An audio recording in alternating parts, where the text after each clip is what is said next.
When Jonathan Sirisackda was sent to America as a child, his parents hoped that he would master math, science, and English at the Elgin Academy. But the lessons that would really shape his destiny came from an unexpected source: video games. What began as a pastime became a purpose, and today, Jonathan is channeling his passion to empower a new generation of Lao athletes. As the founder of the Lao Esports Federation, he helped lead his country into competition, including a historic bronze medal at the 2023 SEA Games in Cambodia. Jonathan is not just redefining what it means to be a gamer, he's transforming a once dismissed obsession into a movement, a career, and a global adventure. Hey guys, welcome to another episode of C4 Podcast. My name is Coach Andetka, C4, Southeast Asian Athlete Achievement Through Adversity. I'm here with my co-host John Messina. We have a great guest on today. Before I introduce you to hand it over to John, make sure you guys follow us on Facebook, IG, on our website, Lao American Sports Hall of Fame, Lao American Sports on IG and Facebook. Please go and watch our videos, like, comment, share, let us get moving with this algorithm thing. If you guys know of anyone that would be a great guest, like a suggestion that has a great story to tell, because we're all about stories here, please, message us on Facebook and let us know so we can, let the world hear their story, right? All right, so without further ado, let me hand over to John. Yeah, first, I wanted to thank everybody who came out to Lao New Year's in Murfreesboro, Tennessee to support the Slayman family at the SAP Boba booth. Looks like they had a great turnout. A lot of folks made comments on the post that we did saying they were going to get out and support them. For those that don't know, the Slaymans are a family of athletes that compete in jiu-jitsu and judo. They were with us at the 2023 SEA Games in Cambodia, and today's guest was at the same SEA Games. And they will be representing Laos in more international competitions, and the funds raised from that boba sale will be going to support them. So speaking of international competitions in Laos, today we have Jonathan Sirisackda on. He runs the Lao Esports Federation, and it's a sport that I didn't know a whole lot about until the last SEA Games, Jonathan, and we started talking, but we're really excited to hear about it today and everything you're doing to build that sport up in Laos, and also what you're going to be doing at the next SEA Games, which are coming up in December. We are excited about that, Co. All right, Jonathan. So first question, tell us about your childhood. I know you were born in Laos and you came over and lived in the States for a little bit for school. Tell us about when you were born, how old were you when you came to the States, why you went back, blah, blah, blah, et cetera, et cetera. Okay. First of all, Sabadi. Let me introduce myself. I'm Jonathan Sirisackda. I'm the president of Lao Esports Federation. Since I was a teenager back in 2006, I got the opportunity to go to Elgin to study in a private school called Elgin Academy. Back then, it was like 2006 till 2010.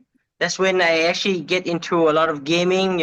Actually my cousin get me involved into gaming scene, like playing Xbox at that time.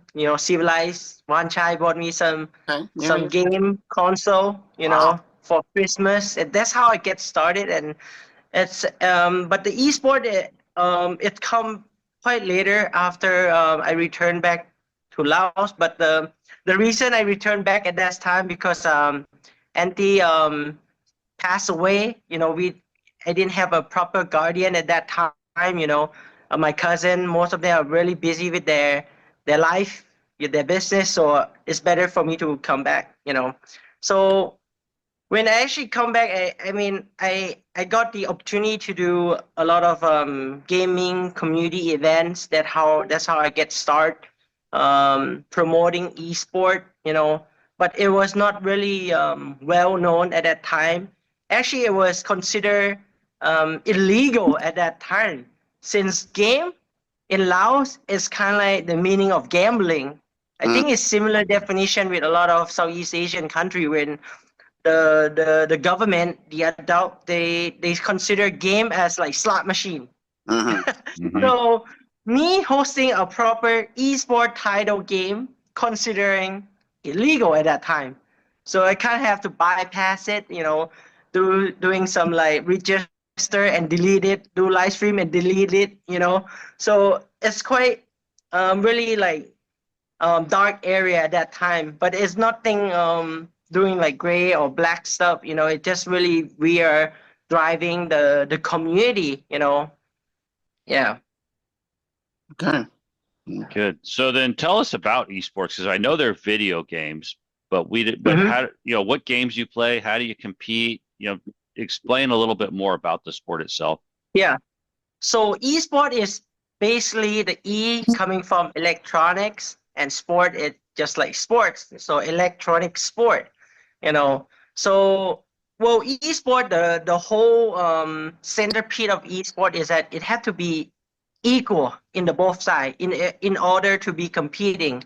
If there's an unfair advantage, that means it cannot be equally played as an esport. So that means whatever setting, the default setting, it have to be the same, giving the best opportunity to the both team. So that's why they call esport as a competition.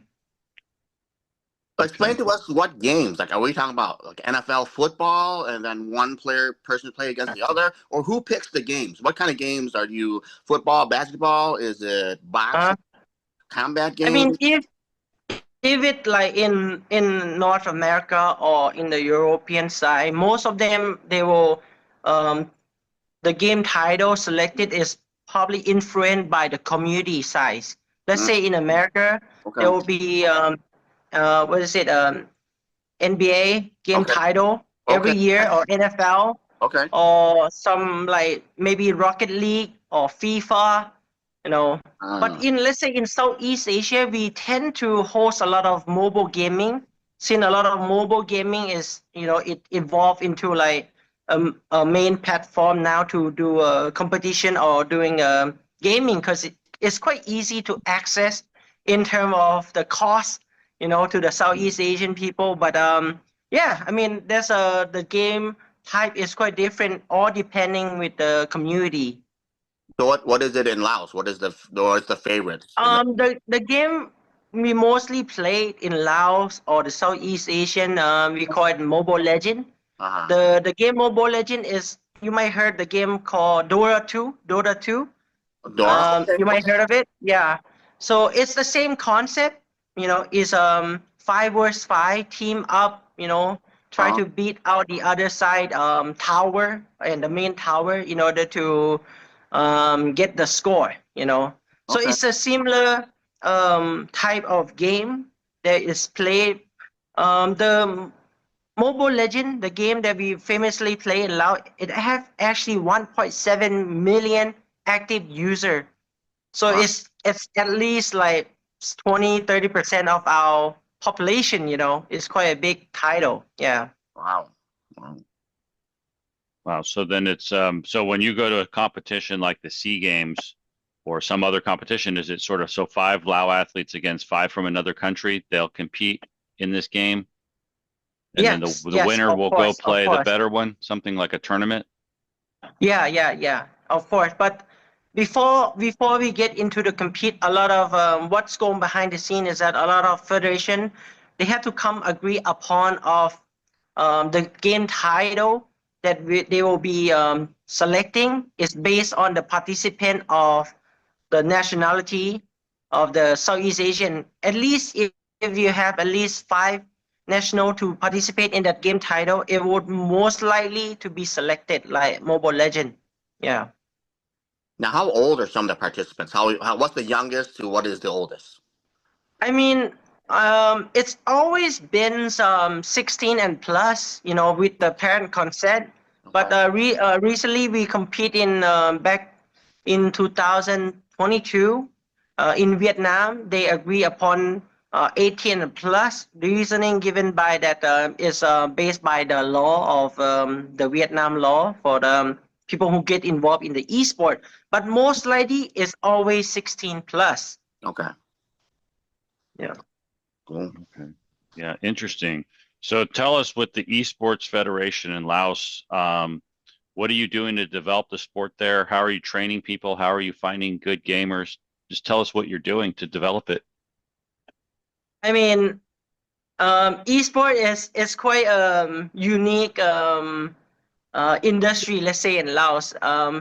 Me becoming the federation, actually, we have to do a lot of the ecosystem, in order to thrive, to move this industry. I have to become the federation itself. I have to become the production side, the event organizer side, the referee side, the event management, the KOL influencer management. I mean, I have to be all of that in the ecosystem to actually get this moving. So it's been really quite a difficult challenge in terms of we have to develop the whole ecosystem in order to make it happen.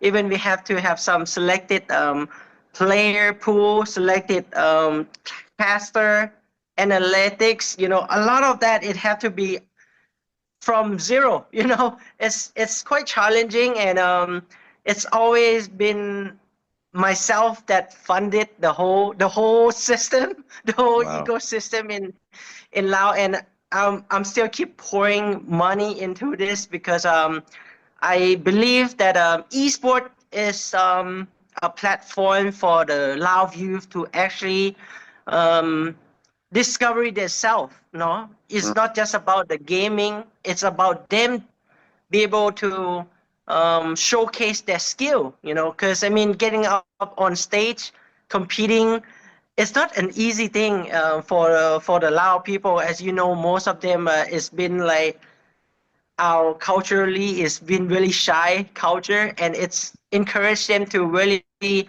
believe in themselves, and we are kind of like the platform to help them grow. Yeah, that's interesting because, yeah, for people that don't know, if you want to enter a competition like the Sea Games or the Asian Games, you have to have a full governing body. There's a lot of regulations and rules, Yep. right, that your Yeah. federation has to meet. And unlike a sport like soccer, where they've been playing it forever and this is all in place, you had to start this from nothing, right, Jonathan? Read all Yeah. the rules, understand it, build it all by yourself. That's a big accomplishment. Yeah. Yeah. I mean, looking back, it's quite, if let's say today is 2025, let's say think back 10 years ago, I really think myself it's probably impossible because I mean, I have to fund it the whole ecosystem, and I'm still funded, because the love, the goal, the visionary that this is the thing that lean our country as a whole, to have a better future. That's what I believe. It's just not about competition. Yeah. Competition. It's more about giving the opportunity for the people who less opportunity. Yeah. Let me give back a small story. I mean, my whole family was always in the industry, in the entertainment industry. Even my parent himself, my dad, the legendary of the entertainment business in Laos, film industry, music industry, he disbelieved me when I say about esport. So considering I'm quite fortunate in this, and he didn't believe me. Can you imagine the people who were in like less unfortunate opportunity or in the slum? So it gave me the heart to really move this forward, and I mean, luckily, since we started to do the competition back in 2013 to 2016, at that time, I've been writing some essay giving to my government on proposing the federation. How can this benefit the society as a whole? I mean, our government, it's nonsense. It's just nonsense. How can this be? So, but in my conclusion of the essay, I said that go look into your ICT human resources for any department, any ministry. If in their life did come across gaming, I bet you they will know the workforce for this. So what I believe that the people who in the gaming industry back in 1980s, the early 1990s, if they didn't come across playing game, I bet there's no the data engineer, the website master, whatsoever in the ICT segment. I think they actually do some homework and they start believing that the gaming actually the starting point of people who get interested in this kind of human resources, this kind of job. So if we're gonna moving forward, let's say Lao as like really IT literacy. I mean, they have to get involved in games, and I always prove to them that the loud kids who play game, they actually know better English. They actually learn by themselves. They are self-taught through the game platform, because the game motivate them to unlock some certain skill in order to bypass some stage, So if you don't understand what's the message, you have to go back to read the dictionary, actually understand to move forward with your game, So that's kind of a backstory of we getting approval. So back in 2018, 17 actually, our government were invited by the Olympic Council of Asia, the OCA, to send the esports athletes on behalf of the Lao national to the event called Asian Indoor Martial Art Game, the second in the country called Turkmenistan, in the city Ashgabat. So at that time, our government like, whoa, this is an opportunity. They all pay for all our accommodation, the fee, and that time they say, hey, let's bring this kid into the meeting. What's going on with this esport thing? Let him introduce, because in order for you to represent or sending the athlete, it have to have an organization as a federation first. So that's when it's kind of like what we have been working hard for. We didn't really give up. We worked for our belief, We don't know how soon it will be, but when the opportunity come, the Lao government asked me to propose this idea again. How can they move forward and sending the athletes, So within 3 months after they go really bad feedback with my federation, they come and agree to approve and go ahead with establishment of the Esports Federation. And then we start to looking for qualifying a proper athletes to participate in the first ever historical esport Lao representative on behalf of Lao, to compete in the official events. Yeah. Wow. So how did you guys do? Because you were probably going up against teams that had already been established, right? Already competing. Laos is new. Yeah. How did you do? At that time, we participate the game called Hearthstone. It's kind of like a card game, and the way the Lao player play, because there's no like video or YouTube of the history of how he play, so not a lot of people understand the way he play, the move he make.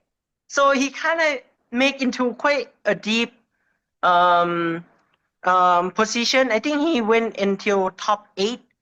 It was like 32 player, but he went until the top 8. So it's quite didn't expected, because it's just the way he played that the other don't know how he plays, so they wouldn't prepare for the move that he play, So we did quite good on that event. Yeah.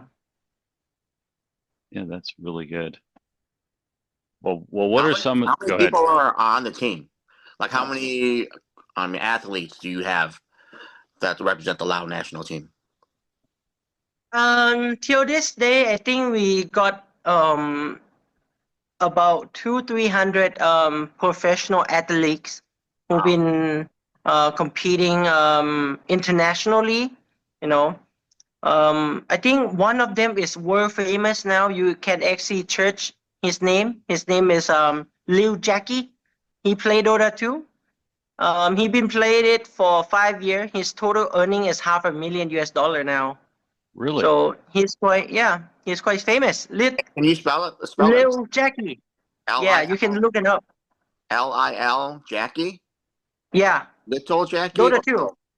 Okay. Yeah, we'll look it up. Yeah, yeah, you can look it up now. It's he's really world famous. Let's say if you know Cristiano Ronaldo in that position, he is Cristiano Ronaldo. You know, in Wow. that position of play. Yeah, You know, yeah. he's a world famous. Yeah, So, really high salary, really high earning. Yeah. so when you go to, obviously there's not money at like a Sea Games, but there are professional competitions where you could win like a prize. Is that how it works? Yep. Yeah. Yeah. Most of this tournament is actually hosted by the publisher, the game Oh, owner, because that's how they drive their PR, you know, by hosting competitions. Yeah. okay. Yeah, they get interest in the game, right? And then Yeah. because people are playing it. That's amazing. I didn't know you can make that kind of money on Yeah. esports. I should have went into video Yeah. gaming, right, Yeah. Co? Right. Yeah. Well, thus far, what is your proudest moment in the sport for you and the Lao team? I mean, the proudest moment for me now, it haven't is not achieved yet, but Oh, for now, the most proudest achievement is probably when we first earned our first bronze medal in SEA Games Cambodia in the game title called Crossfire. So Mm. that's when we get our first bronze. You know, it's a historical moment for the esport. Yeah, yeah, What was that? What, but let's say, 23 or my 24? What year was my that? biggest, what is it? What year was that? 23 or 24? Yeah, 23. 23, 23. Yeah. 23, Yeah, yeah. Wow. 23. But let's say my biggest achievement, let's say in the future, my biggest achievement for me when I set my goal is that I believe that esports should be a sport that actually earn an income through all the industry. The people who behind the scene or at the state, they have to make a living from esport. If that is achieved, I can call it a real achievement for me because the medal is not really important for me. The medal is more a marketing for the esport for the people who don't know esport in Laos to see what's esport, you know. But the whole goal is that how can we get everyone in the esport scene to make a living? That's the whole goal. Yeah. Because then it becomes self-sustaining, right? If it Yeah, could fund itself and people could make a living, it can keep going forever, right? If it yeah, has to be that's correct. supplemented, then at some point it becomes very challenging to continue to do that, right? So that's, yeah, if you could get it to that point, Yeah, Jonathan, right, where it could carry itself, then you've yeah, created a real success that will correct. even outlive your interest, right, in the sport. Yes, yes, correct. Yeah, that's that's very exciting. So, Co, you got anything? That's crazy. That's crazy to think that, someone can earn $500,000, Like, and he's from Laos, right? He is the Lao best athlete, right? Jonathan? Yeah, He's the best, yeah, right? yep. Yeah. I mean, I could say Lao player they can play at really elite level of the esport athletes. It just the thing that are missing from them is probably the way they have their mindset, the psychology. You know, the psychology. We need to have them train on that in order to Mm, perform in a really high pressure moment. Because what I see in Laos is that statistically in the gaming you can see, you can look it up, you can know that they are actually the same level as the elite player of other country. But what happened when they um, play on the infant straight in front of thousands of people, it break down, with Mm. so much pressure they just break down, they cannot handle it, and it's always a big loss for us. So we had to go through um, that phase at the moment because in this SEA game that coming in Thailand, we actually hire a lot of psychologists to train the athlete to have the mentality to be the winner, Yeah. not going the halfway. Yeah. Wow, that's incredible. I mean, yeah, like you said, in the beginning, Laos is a quiet, shy country, and Yeah. there's talent. It's just, yeah, like I think that's great. They bring in psychologists because it's such a mental that it's a mental game, right? And Yeah. it's like, but definitely them earning the confidence and believing in themselves because we've been taught that. I mean, we're taught that Yeah. forever. That Laos is the bottom. Laos is Yeah. nothing. We always have to be second to Thailand, always second to Vietnam, always. Nobody knows who we are, and I think Yeah. now these guys get a chance to really prove themselves. And yeah, I think what you're doing, man, that's amazing. That's really awesome. Yeah. Yeah. Yeah. I mean, let's say that get the guy, the athlete called Jackie. The Mm. the main reason, the real reason of his successful is because of his parent support. He didn't go to the diploma education level, you Wow. know, but his parents just believe in him. That's so When cool. he said to his parent, "Hey, I have one life. Can I just do this game competition the Wow. best 2 year I can? If nothing success, I'll do whatever you said." So Yeah. he actually leave Lao, enjoy the Thai league for the Dota 2, Oh and my after that he start getting momentum. His skill play is quite really famous. That's how he got a lot of interest by a big club, and that's why he get hired into a big club. Yeah. So reasoning is his parent. That's what we try to work out with all the athletes. I can say, if you are so good player, so famous on the internet, but sorry, you go back home, you're like shit. It doesn't make you feel good when you compete. Because you don't have a safe zone to go back to. Understand that. So it's a kind of thing that it cannot exponential the performance of the Lao player, because part of it is the culture, their parent, and the society. Yeah. I mean, having this, getting together with John and developing the Hall of Fame page and having this podcast, I've met a lot of athletes that the number one common aspect is like for success is having your parental support. I can only imagine for me, and I had no support, 100% going the Yeah. other way, right? Imagine if would have had support, how much better I could have been. So I see it Yeah. nowadays, man. We're getting some athletes that, yeah, the parents are finally starting to see and then believe Yeah. in kids. So yeah, and you have to take that risk. The challenge, I think, for a lot of the parents, they're afraid that afraid, fear, well, they're fear. afraid that it will set them back in their life, right? That by Yeah. not going to school right away, they'll financially be hurt them down the road. And there is a Yeah. risk. There's no such thing as no risk, Oh, right? there's Yeah. always. Yeah. Yeah. So because of I knew about this problem, that's why I just keep pouring the prize pool into the society. Get them know that, hey, if you join the esports scene, you can start to make a living. You Yeah, know, yeah, you yeah. know. Let's say if you become a esport player, you're good enough, you get a prize pool. If you become a coach, you can get a salary payment. If you become the broadcast team, you earn a living. Yeah. Broadcast esport, So there are 30 plus job that Mm, we give out to the society in mm, order to run the whole industry.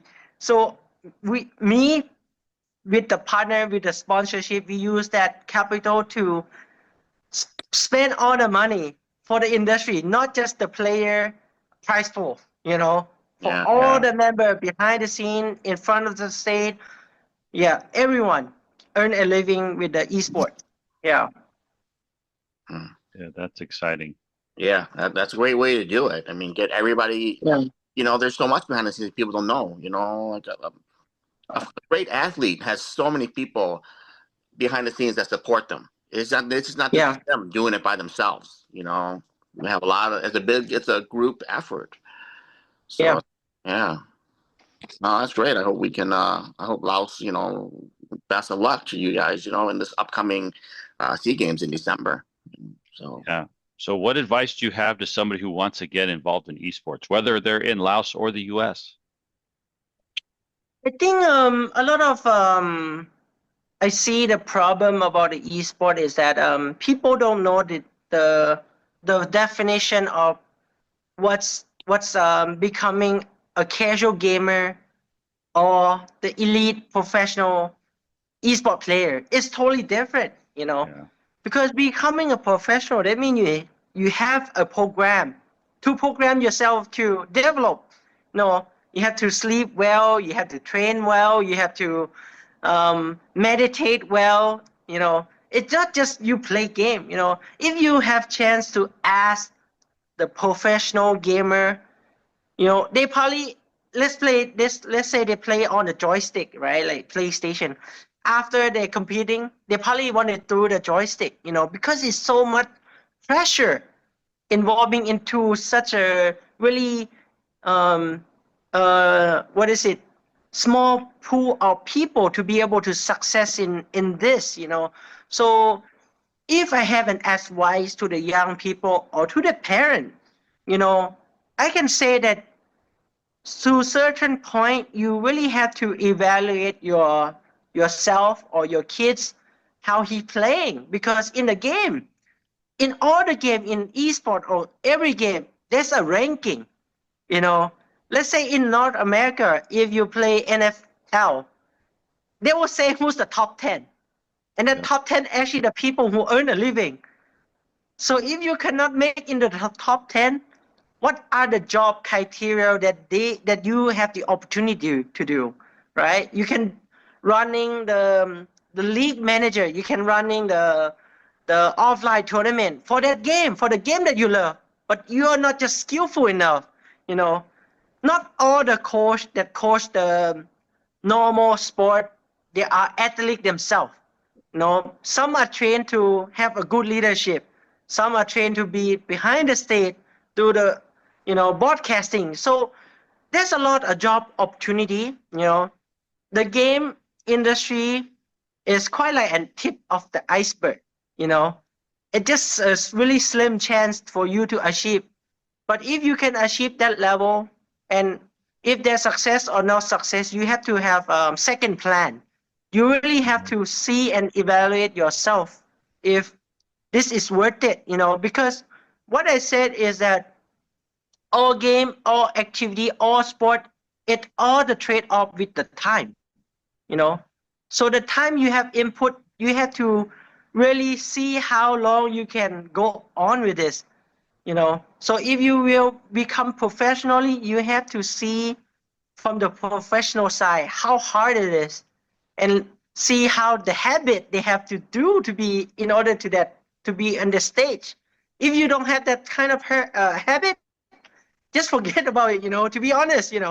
So I think it's all have to really try and error on this part. And I suggest that in the esports scene nowadays, comparing to 10 years or 5 years back, I mean, a lot of money, a lot of marketing from a big corporation actually driving into the esport. you know so that means there's a big movement in the esport scene. There's a positive, negative, pro and con, but you have to really wait it out yourself and see how you can do in this industry, in this really competitiveness. Very good. Well, Jonathan, we thank you for telling us all about esports. We didn't know a lot about it. It's an up and coming sport, and I think you're correct with a lot of the stuff that you're saying as far as people developing themselves, learning how to compete in esports, right? Gaming in the US has kind of a bad reputation. It's thought of as the thing that the kid, right, code that doesn't want to do anything. The parents are trying to say, stop playing your game all day, go out and do something productive. But if you're doing it the right way, learning to compete, right, learning the discipline, like you said, of how to actually be super competitive, that's a lot of positives in it as well. Yeah. So I can add on is that the phase that we are in Laos now, a lot of society, a lot of parents, they are not so worried about the kid get addicted to the device, because the reasoning they say it cannot be escaped. So since cannot be escaped, how can they take advantage? So they coming to me with a question: when does the federation launch a youth academy? How can my kid who there's no way that I can ban him for play games. So it's better if I can motivate him to play the right way. So we are now in that phase. We are trying to get ready with our curriculum on supporting the youth academy to have them play the right way, to have them education in the esports science, and a lot of program that will improve the gaming into more professional.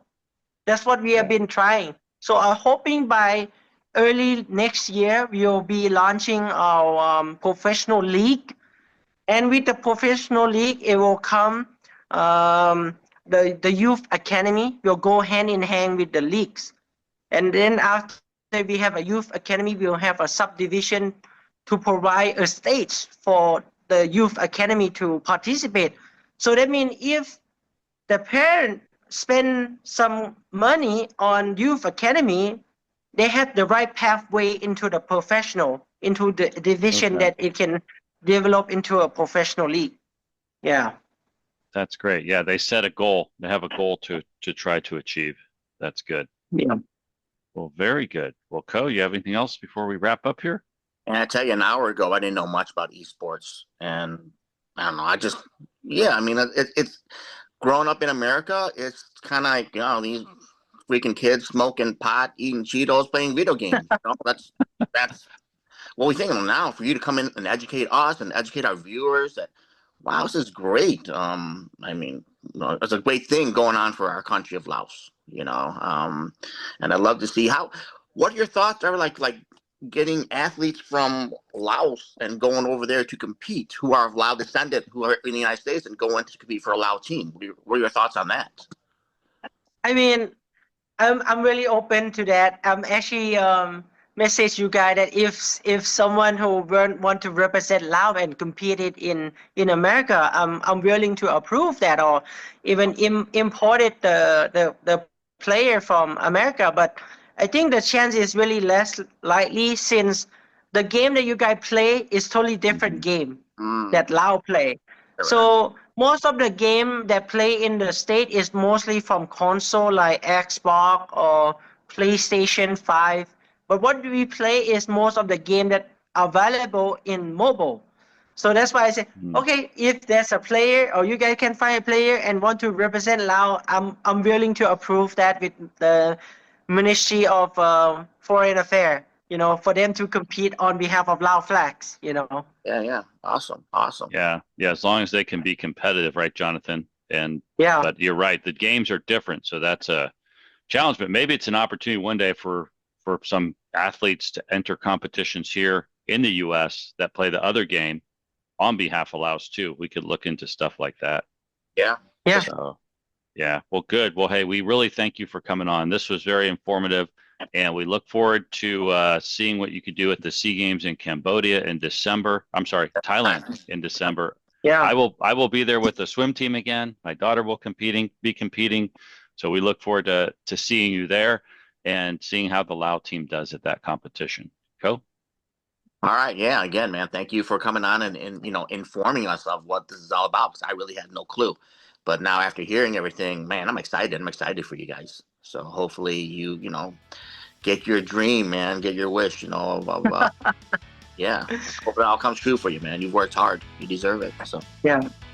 Well, I just have one last word that I always say, all in the stage or the speech. I always say, what I always say is that the game it creates for us to get addicted, but it's our job, our duty to create an opportunity out of it.